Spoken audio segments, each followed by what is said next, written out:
Hi all, welcome to my YouTube channel. So today in this tutorial we will be learning about VPC. VPC is the most important concept in cloud because if you know about VPC you can learn different things and try to build upon this topic. But if you don't know about VPC it is quite difficult to learn other things. So yeah, we'll be completely learning it today. But before getting into VPC I would like to let you know two more things, that is what is an AWS region and what is an AWS availability zones.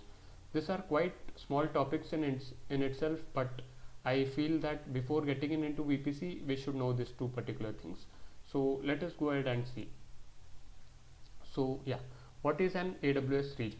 So different geographic locations where the data centers exist is called as an AWS region. So if we consider our India, we have a region called Mumbai region, and other one is coming up in Hyderabad as well, but for this example we'll keep it to Mumbai region. Okay, so within Mumbai region you have three availability zones, which are nothing but A, B and C. So what is an availability zone? An availability zone is a single data center or a group of data centers which is completely isolated from the other AZ, which means availability zone is completely isolated from availability zone B and C. So how are they isolated? It is just that availability zone will have its own electricity, power supply, manpower, cooling, everything. It is completely isolated from the other availability zone. So that's the catch over here, that they both are completely isolated, and that is the reason why you should go ahead and launch resources in two different availability zones. Because if you launch your resources in only one availability zone and something bad happens, let's say there is a power cut, so you can go ahead and use the resources in your availability zone B. But if you would have launched resources only in one availability zone, let's say Mumbai region, you have launched your resources in availability zone A and something bad happens, so you can't do anything because it will take time and your application would be down.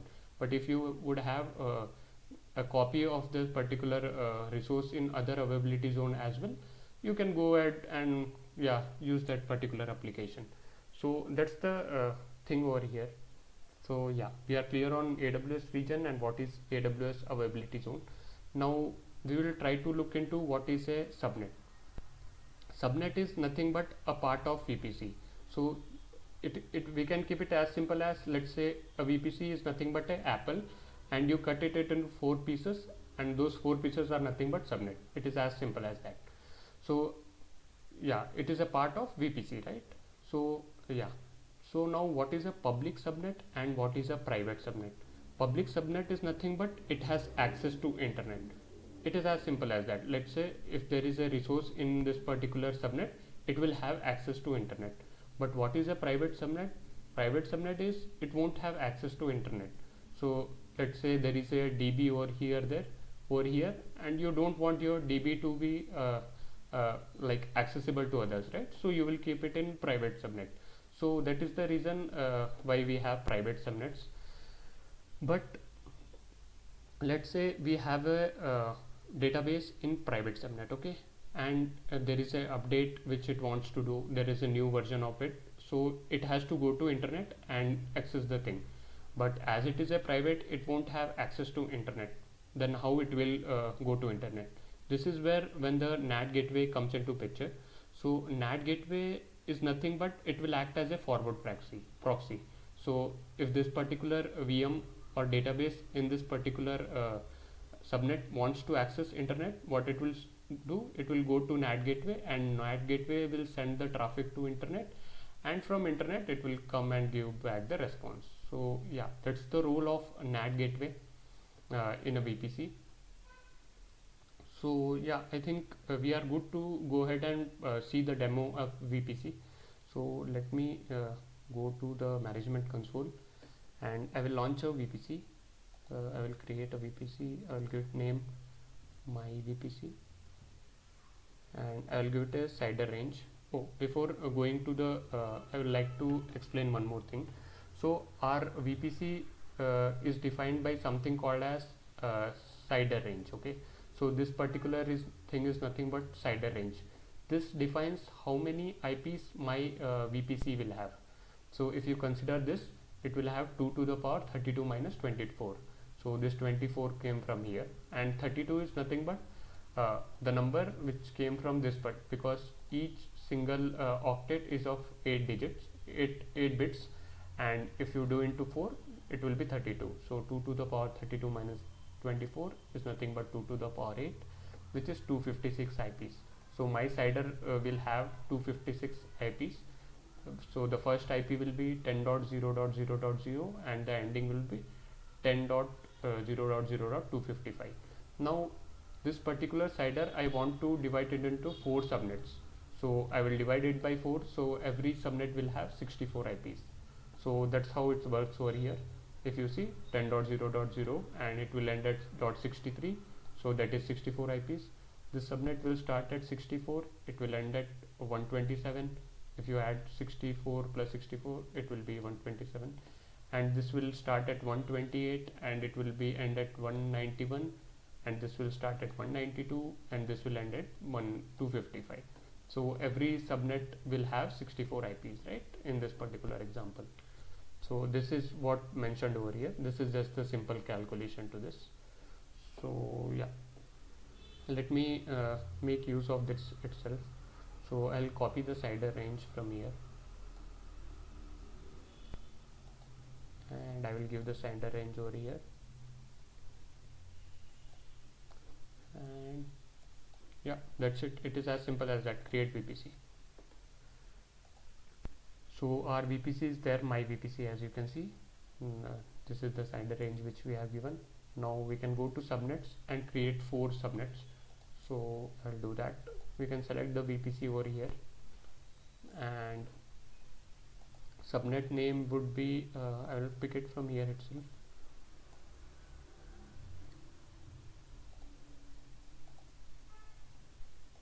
The region, the availability zone will be A, and this as well I will copy, Control C,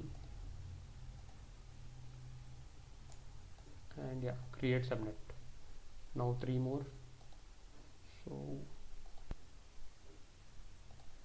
sorry, my VPC, and the subnet name, it's better to copy, I feel, so I am copying. Control C. I'll launch it in B, the CIDR range as well.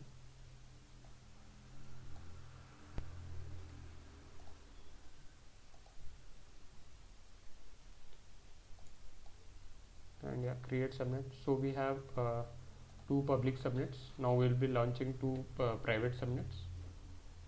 So select the VPC, select the name,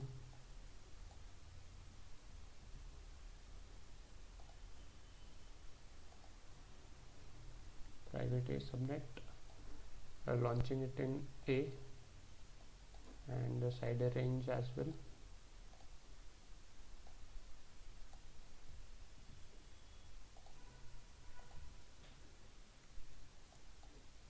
Create subnet. So the last one, my VPC, give it a name,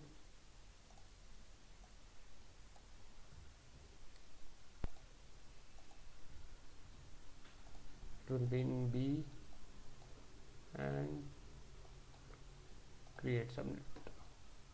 Oh, I missed it, I guess.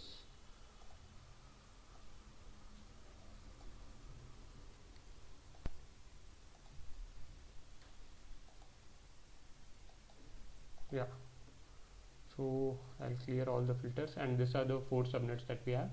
One starts at 0, the other 64, 128, 192. Yeah, perfect. Now one more thing which I forgot to tell you guys, VPC to VPC will attach internet gateway.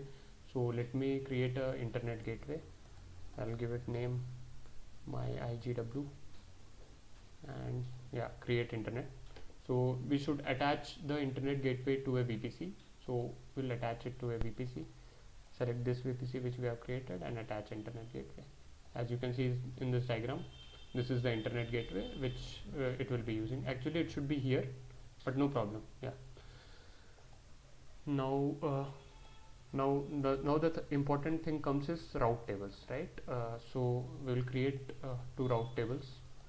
One is public RT, select the VPC, my VPC, and create route table.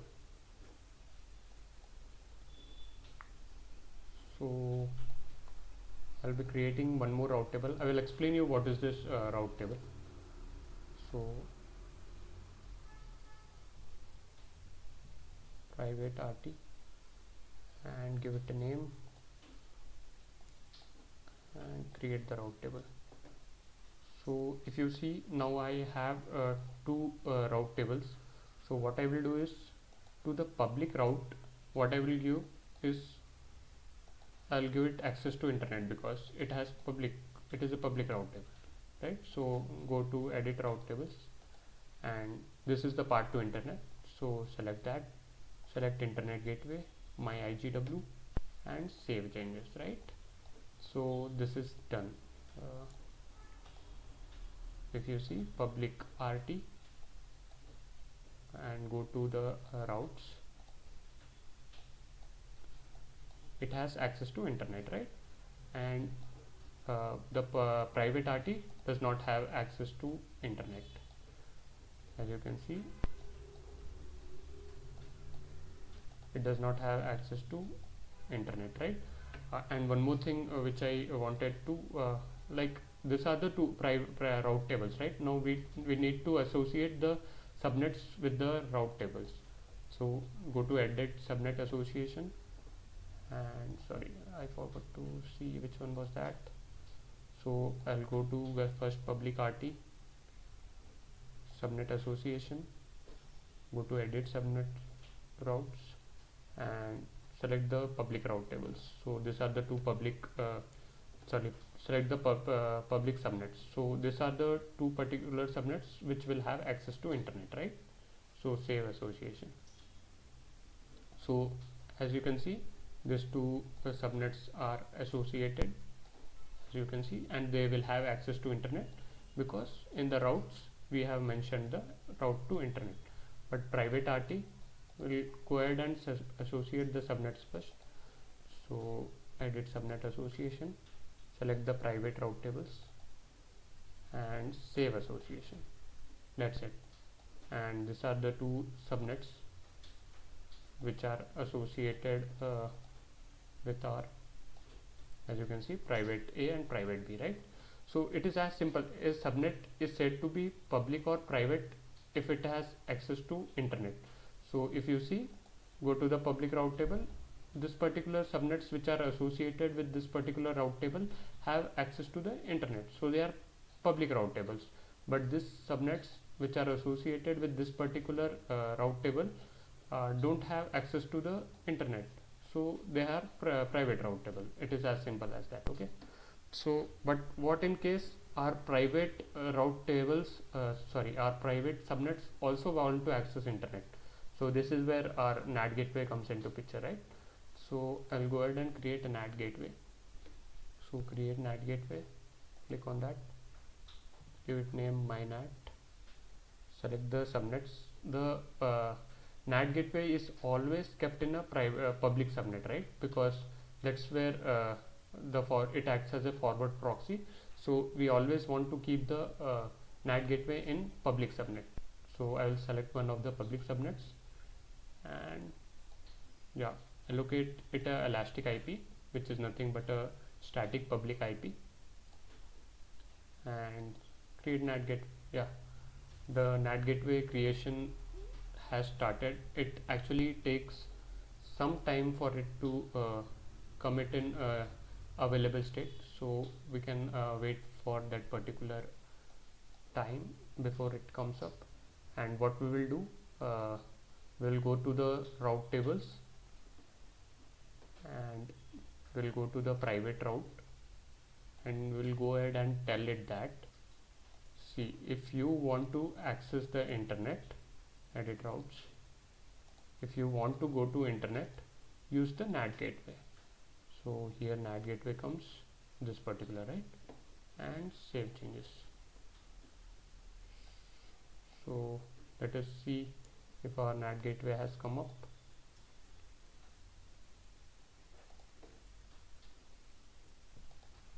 Yeah, in some time it will be available, and our if resources in our private subnets as well want to access internet, they will go through the NAT gateway.